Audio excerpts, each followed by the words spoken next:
We are still learning a significant amount about them. I was called this morning at about 3:40 and informed at least of an initial report of the incident involving both LMPD and the National Guard.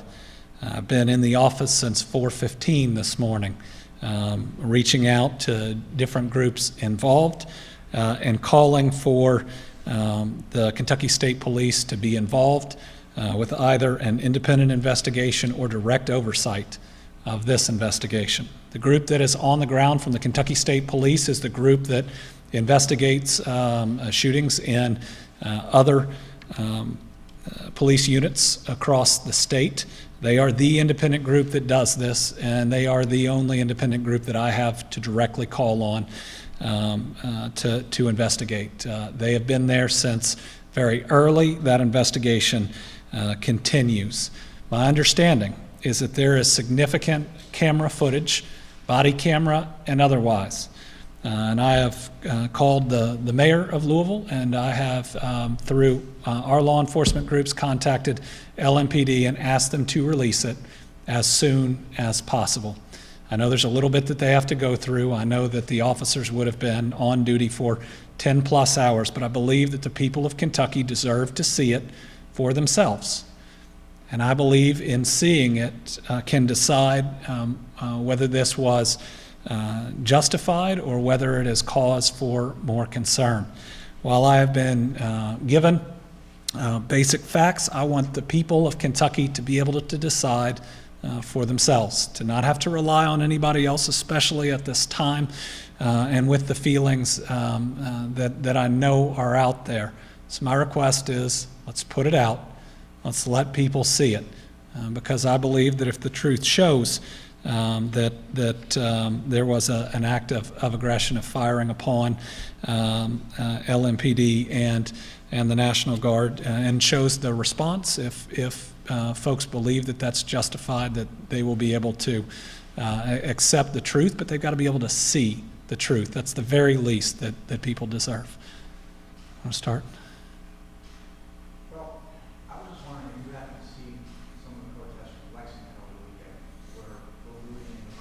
Yeah.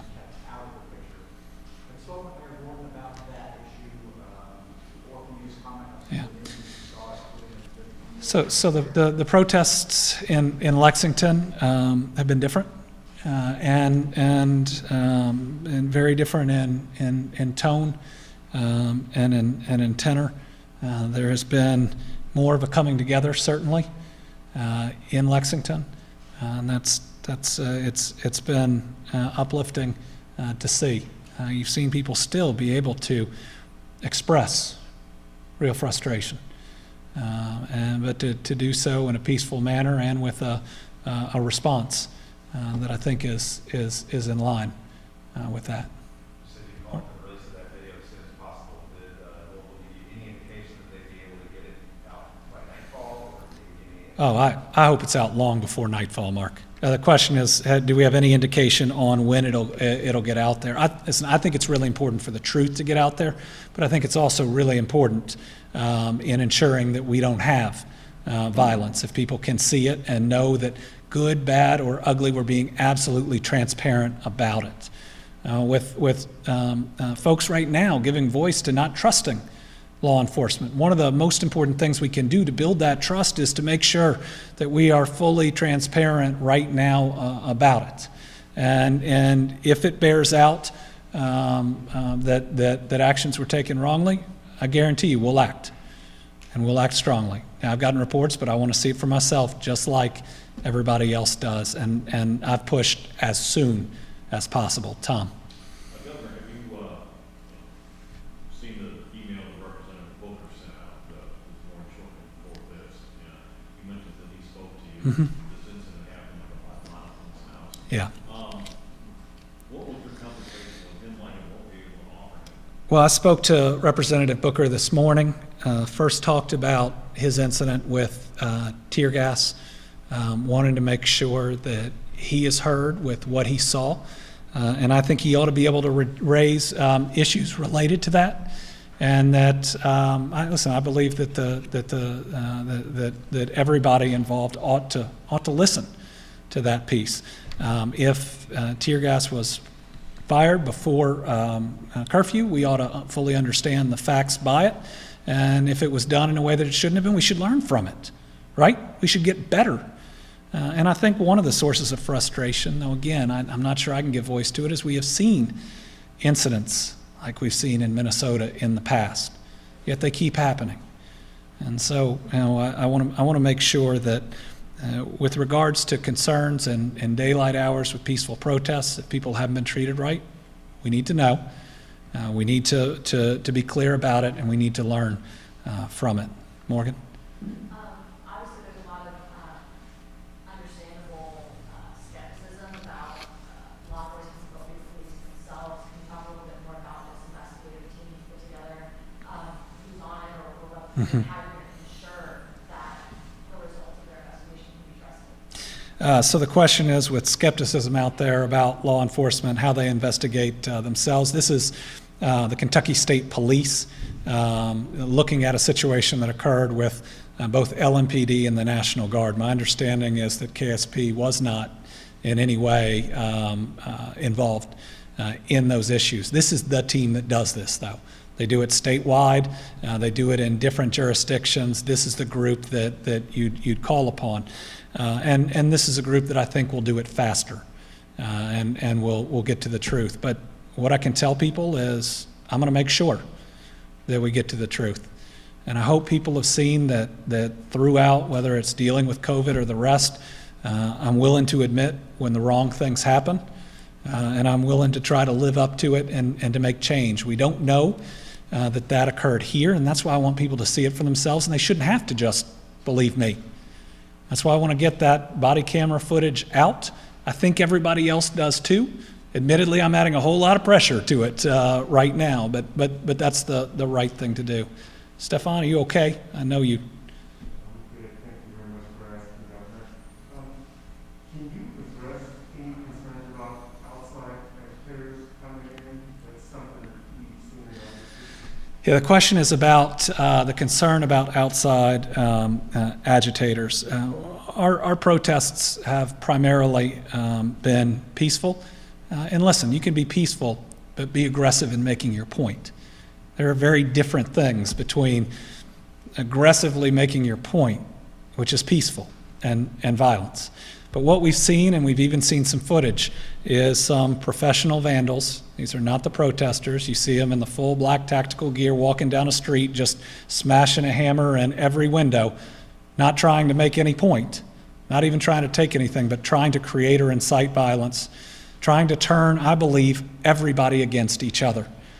I truly believe that there are people out there, and we've had some of that intelligence that want to create violence where everybody's hurt. And that's the reason that I called in the National Guard. Is my concern was we were reaching a point where things were boiling to a point where peaceful folks demonstrating, but pushed in the wrong direction by those that want to cause violence, could cause real harm, because those that want to cause violence disappear right before it happens, and it's other people that pay for it. And I don't want anybody hurt in all of this, and that's why we got to look really carefully at what happened last night, because someone was hurt. There was obviously a shooting, and we have a death, and we got to know all the facts about it, and people deserve to see it for themselves. Daniel. Do we know if the shots were fired by LMPD or the National Guard, and who the officers were involved, and has any action been taken on those officers who fired the shots? So we believe that there were shots fired last night by both LMPD and a couple members of the National Guard. I believe two. Both of those individuals have been pulled off of that direct duty while we are determining what happened.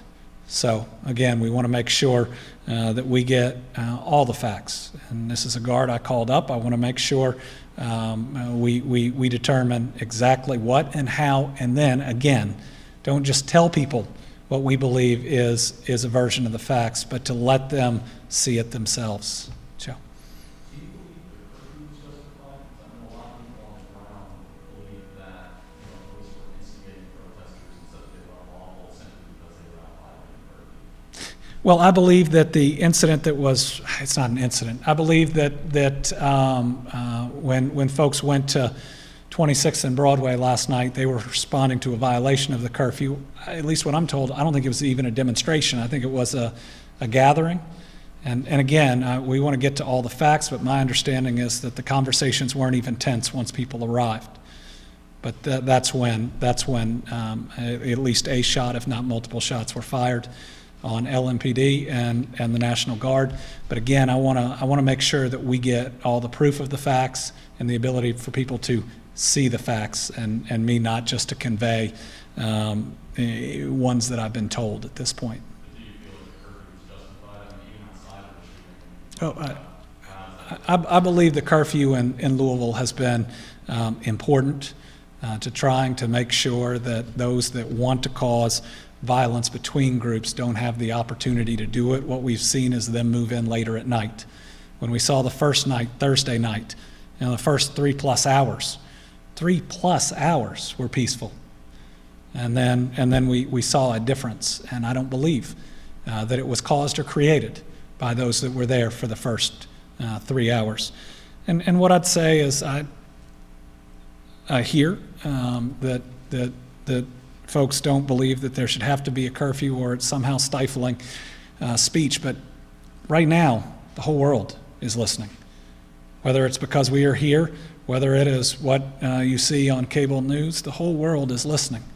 And I believe that there's an opportunity to be heard during the daytime in a safe environment that push for justice can occur.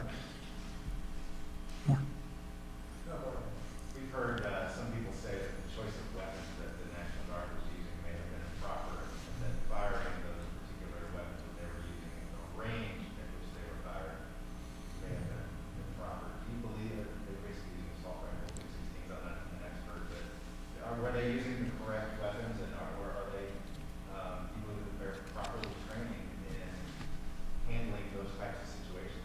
Let me call in our Adjutant General of the National Guard to answer that question. My understanding, at least by protocol, is that showing up at the scene, they are not loaded. And after the shooting occurred, in order to protect themselves and address the situation, that's the point when that happened. General?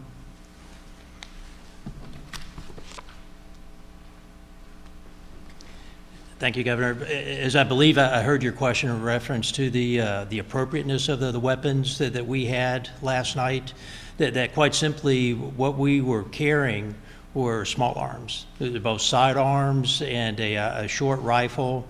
So with this type of a situation, it very much is the type of weaponry. It would very much be the same or similar types of weapons that you'd see carried by the LMPD, also the KSP.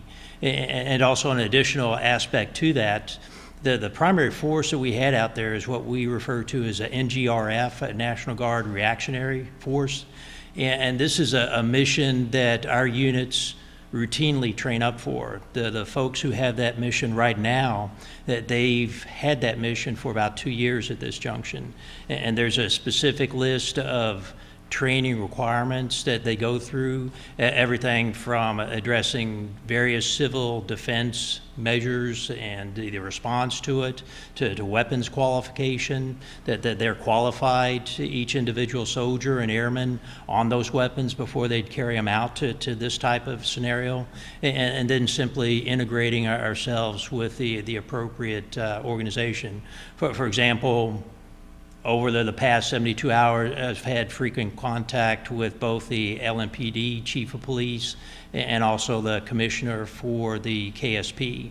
And in speaking with them, I've elaborated more than once that their respective organizations have the lead to this. We're simply a resource to them, a resource of equipment that they don't have in some cases, also quite simply a resource of additional manpower.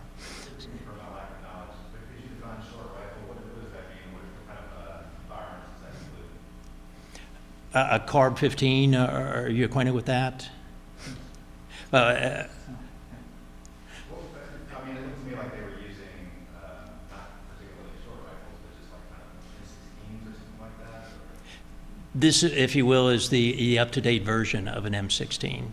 And so when I describe it as a short rifle, literally, its length is shorter than an M16 that a lot of folks may have seen through movies and TV clips. It is a semi-automatic weapon, and when it's fired, more often than not, you can have a quick repetition of successive bullets fired from it. It can be fired in an automatic mode as well, but typically in this type of response, it would be a semi-automatic fire. Well, and sure, and again, we're pushing for the video to be out so everyone can and should see. Our understanding is that the return of fire was very targeted, was not sprayed over any particular area, was directed at least who is reported, and at least in the direction that was reported that shots were fired. But listen, I'm not asking people to trust our account, and I want to see everything myself. That's why I want this video out.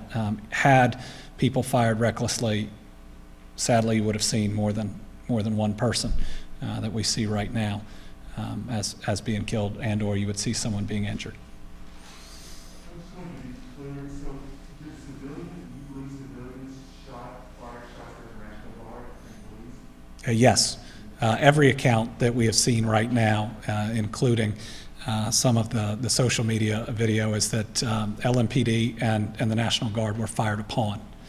That we believe that absolutely occurred first.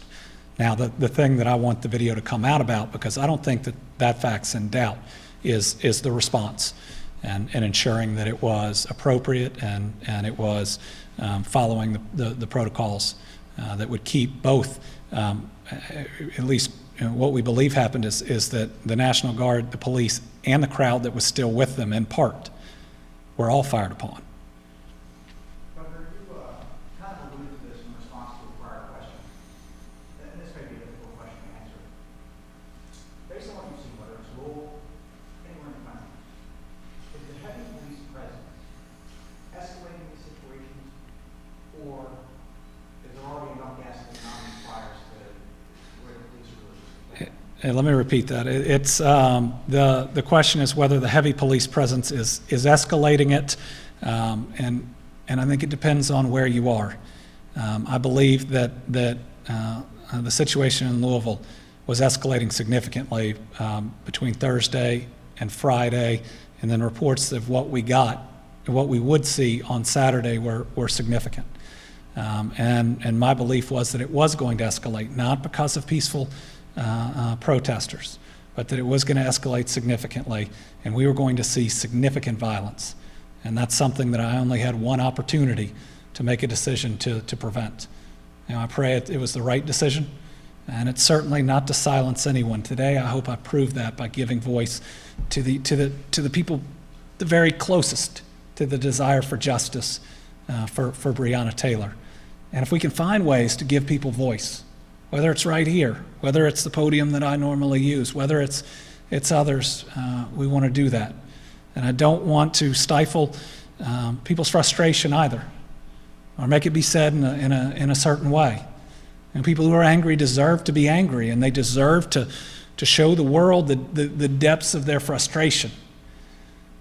But I want to make sure that's not used as an opportunity by others, not those individuals, to create violence, and there was a real significant risk that it was going to happen Saturday night in Louisville. I believe the increased presence helped prevent that from happening, but people are going to rightfully ask about last night, and that's why we got to get down to all of the facts about it. Tom. Governor, you and the general, either one of you answer this. Given what happened this morning, is there going to be more, less, or the same guard presence in Louisville tonight? Well, right now our plan, and again, we haven't seen this video, and we'll want to analyze it, is we will have a similar presence tonight to ensure that we keep order. And again, the goal here is to try to keep everyone safe, and that's why we have to look very carefully at what happened last night to ensure that is, in fact, what is happening.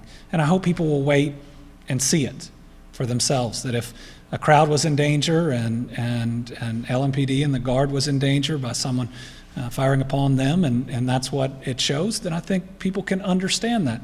If it's something different, we got to look at it, we got to own up to it, and we got to make sure that it doesn't take months to do it, that we do it right away. There's been a lot of concerns here in Louisville as well as across the country about excessive, use of force or tear gas. It's been a big issue here, particularly the use of tear gas even before the curfew last night, as well as the use of tear gas on a lot of protesters who say, and the journalists report, were not being threatened in any way, especially given we're in the middle of a pandemic and we have concerns about not just having mass protests where the virus can spread quickly, but the use of tear gas, which causes a lot of coughing and other things. People not needing to pull their masks off, coughing, crying. I mean, you have concerns about the liberal use of tear gas, particularly before curfew, and how that might affect spreading the virus and things like that, and just the use of it in general. Well, I do worry about protests in the middle of this virus, and I think it shows you the depths of people's frustration, because you see the peaceful protesters who come out, demonstrators in this, and when I say peaceful, that doesn't mean that they are not giving strong voice, even to anger, but that in no way are they engaging in violence, and just about everybody's wearing a mask.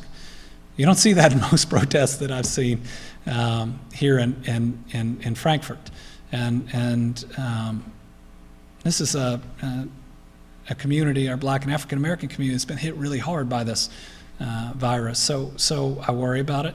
I hadn't thought about it in terms of the tear gas, but I think that we ought to be willing to ask ourselves if it's used before a curfew, or if we hear firsthand stories where we believe it's not being used appropriately, we ought to be listening, right?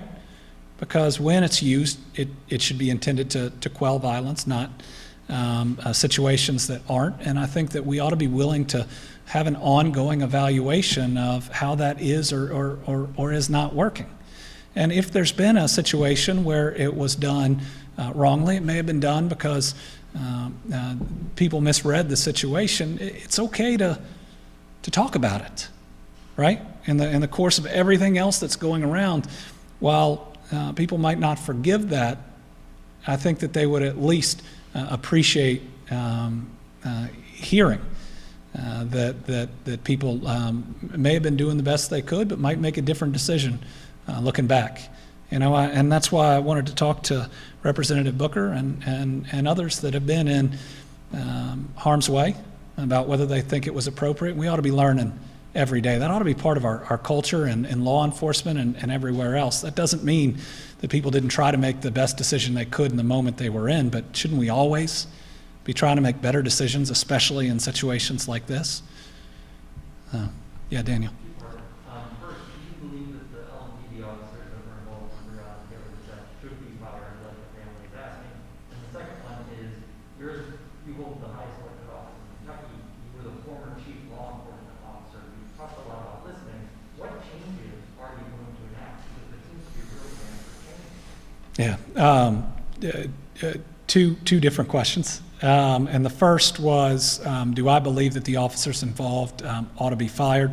I called for, and I think I was one of the first that called for an independent review of the whole situation by multiple law enforcement agencies, including the Commonwealth Attorney, the Attorney General, and the FBI and the U.S. attorneys. And I think they all ought to look at it. It gives multiple different eyes on it.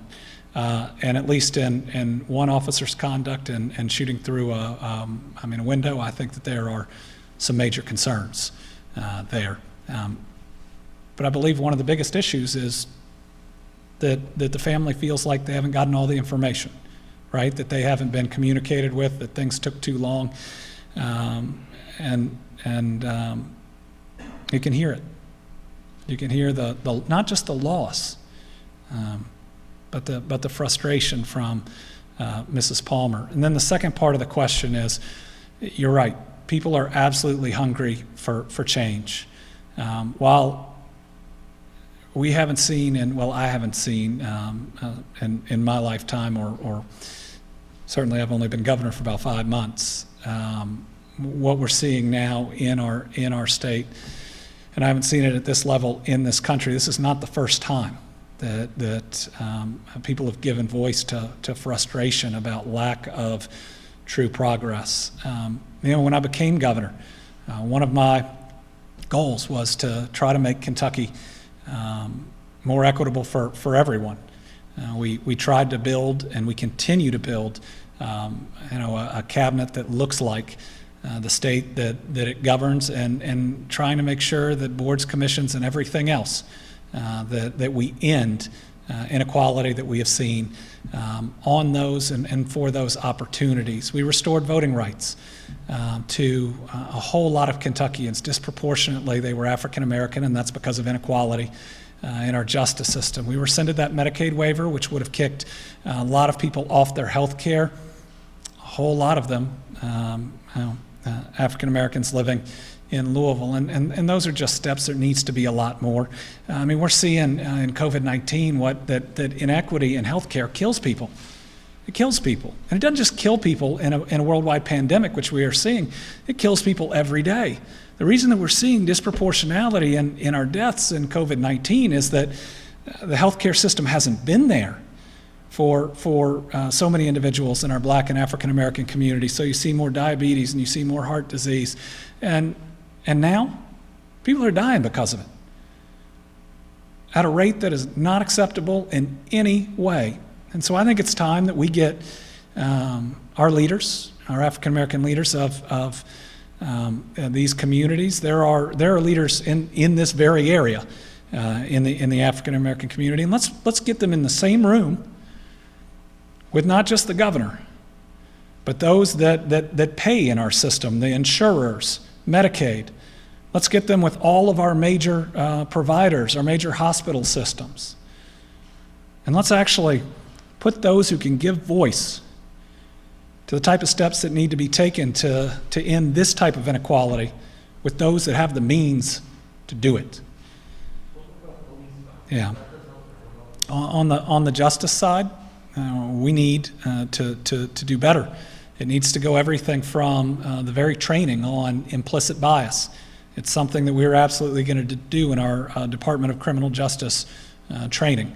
Now, that doesn't train LMPD. It trains just about every other group other than the Kentucky State Police.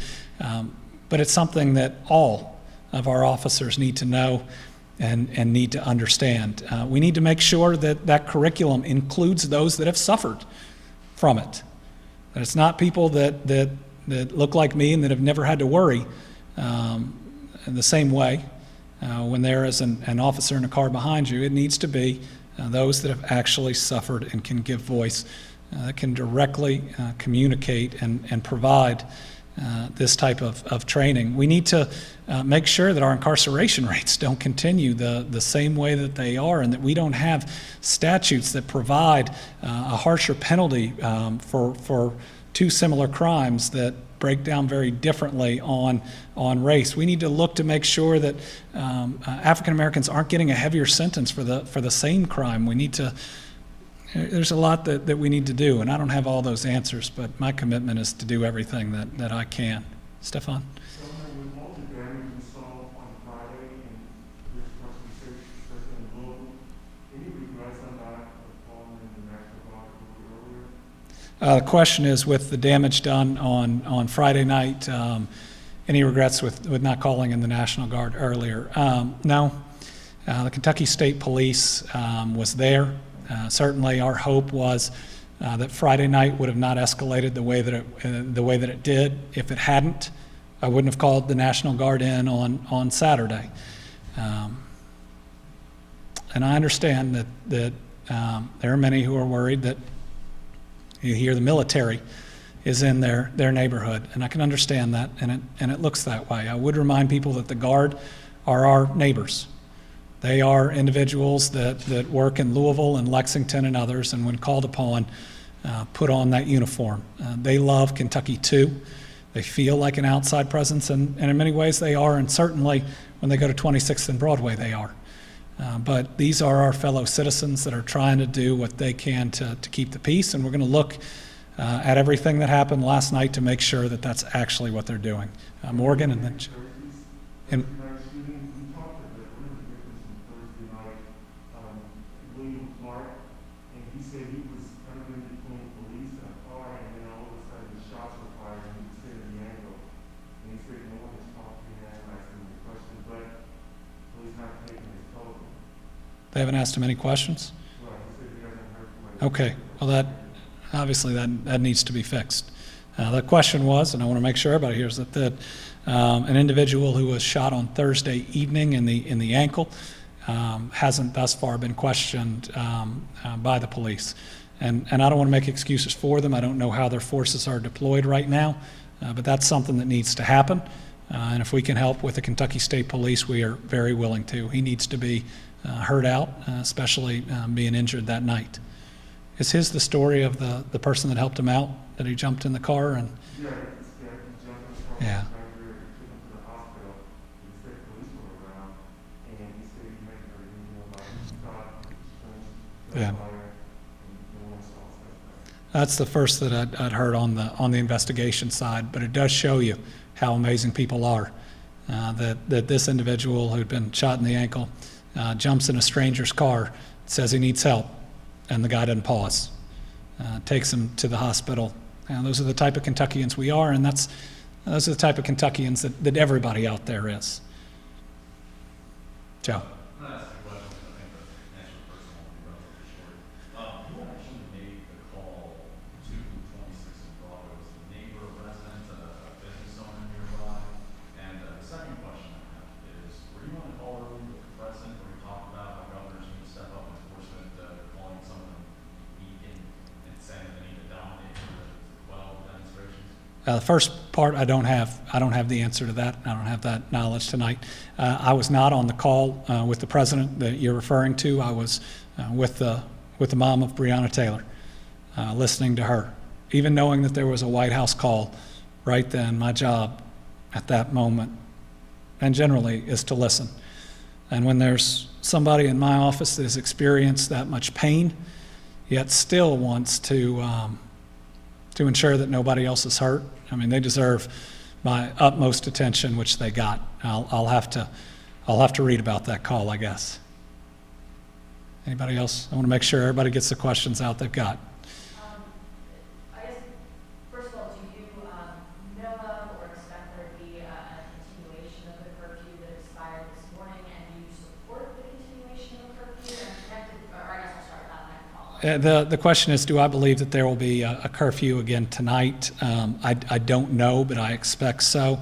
That's a decision that those on the ground in Louisville make. One of the most effective ways, again, if people are willing, that they can be heard, given that the world's listening, the media is there, is they could do it during the daylight hours. And those that are willing to go home before can ensure that, I mean, the bad actors, they can't hide when people aren't out. And what I believe agitators that want violence everywhere do is they wait until there's a bigger crowd of peaceful protesters, especially out later. And it's never those agitators that end up paying for it. They're never there when the violence they want to occur actually occurs. We want to see, we want people to be heard. So we want change. I hope people believe that I want it too, that while I can't feel the depths of that despair and frustration, I want a better world for my kids and for everybody else's. And my hope is people feel like they can do that, in the bounds of that curfew.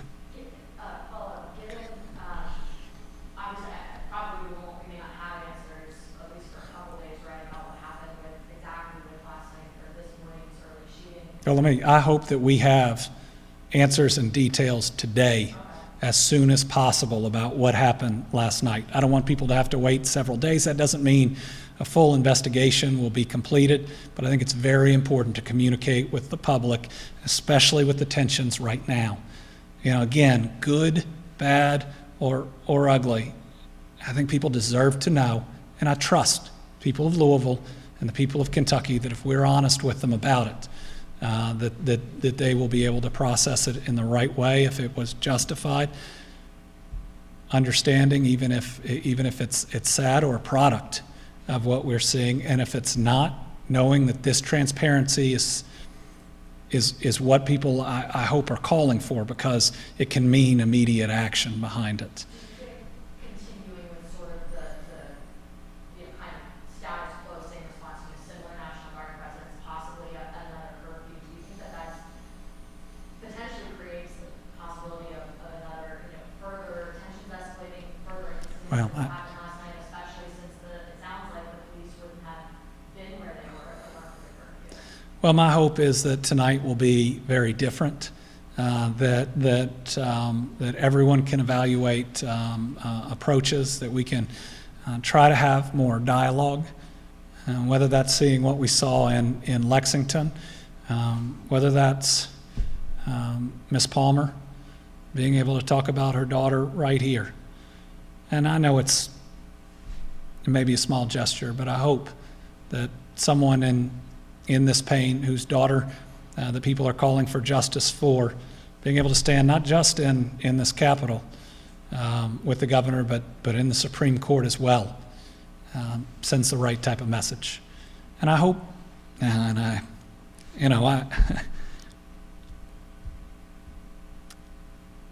doing a lot of things as governor right now, obviously I've never done before. And trying to tell people that you care and that you're listening when you don't necessarily share their pain. Well, haven't experienced their pain. I know it's hard, and I know at a time of anger and frustration, it's hard for some to believe. But all I can do is to continue to say that I want to be a partner for that change. Tom.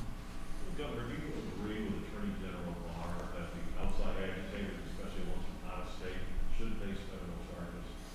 I haven't heard Attorney General Barr's statement on charges. If there are certainly outside looters, people who are just intending to cause property damage and make peaceful protesters look bad, I think we would all want them arrested, facing charges, because that justifies and ensures that there is not blame cast on people who aren't doing this, and they're not.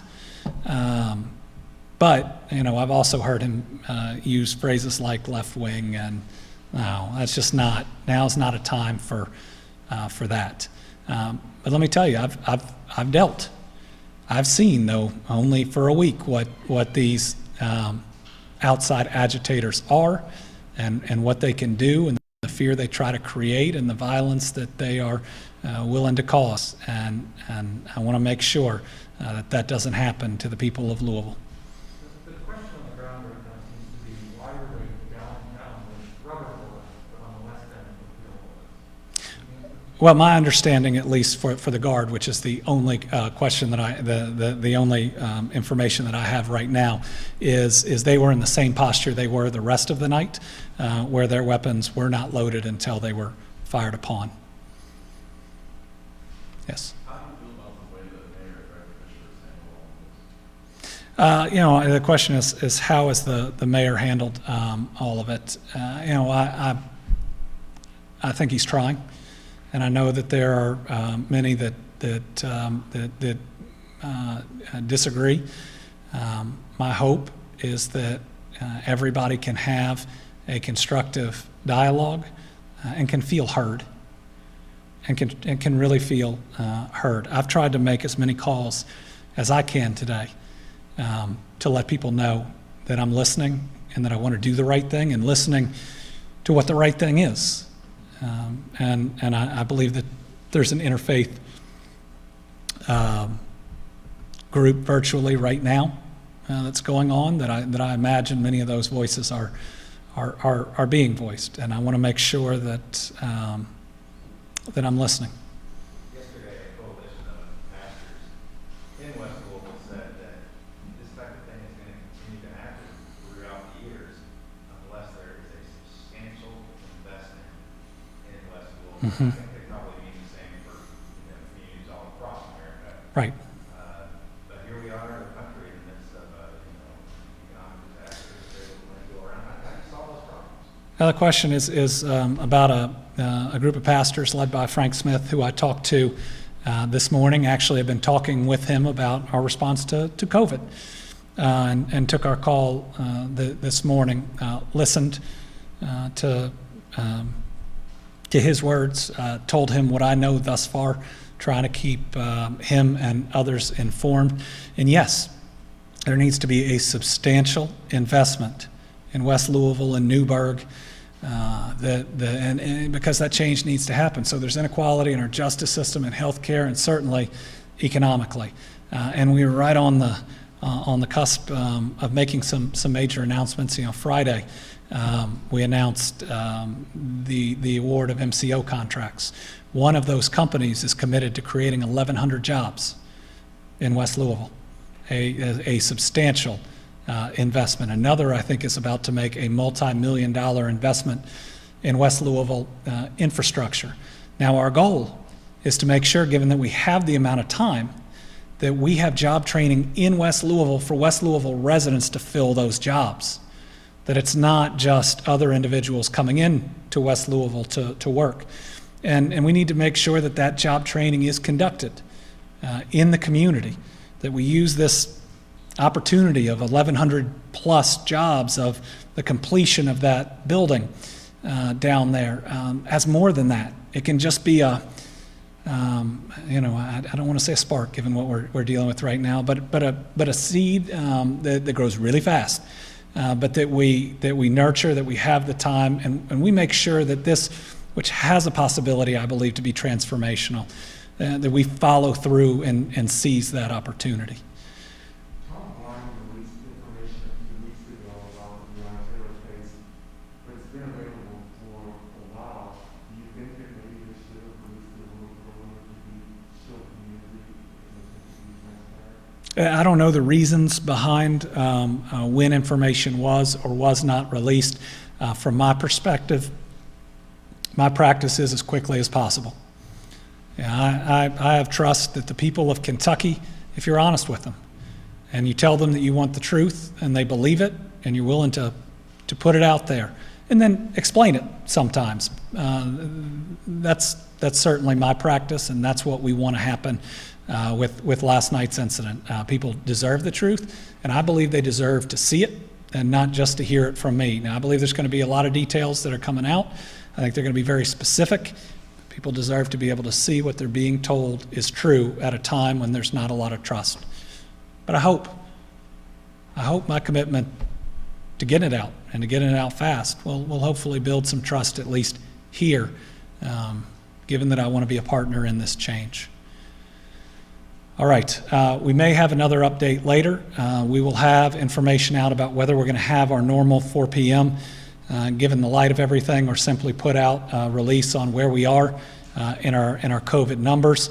I believe that Sunday's numbers were down again, which is a good sign, but knowing we had 2 days that were up, I just wanted to make sure that we at least mention that. If we get it out, we'll provide a little bit of analysis on that. And if I can, on that, those that are protesting, demonstrating, giving voice, if you will, wear a mask. This is still out there. If you will, spread out. And I know this is ultimately about wanting to feel safe and to be treated by those who are supposed to provide for our safety in the same way that everybody else is. So if you will, provide for other people's safety. If you have been in large crowds, avoid seniors, avoid those that have underlying health conditions. I know that this is ultimately about justice and public safety that we ought to see going forward. Folks, I'm going to continue to be honest, to be transparent, and to continue to communicate directly with you, the people of Kentucky. This is a situation that we want to make sure that people are heard, and at the same time that we can prevent any further violence. Mrs. Palmer today, I think, was able to speak directly from her heart, to have to show her pain And I think that we are all listening. Thank you.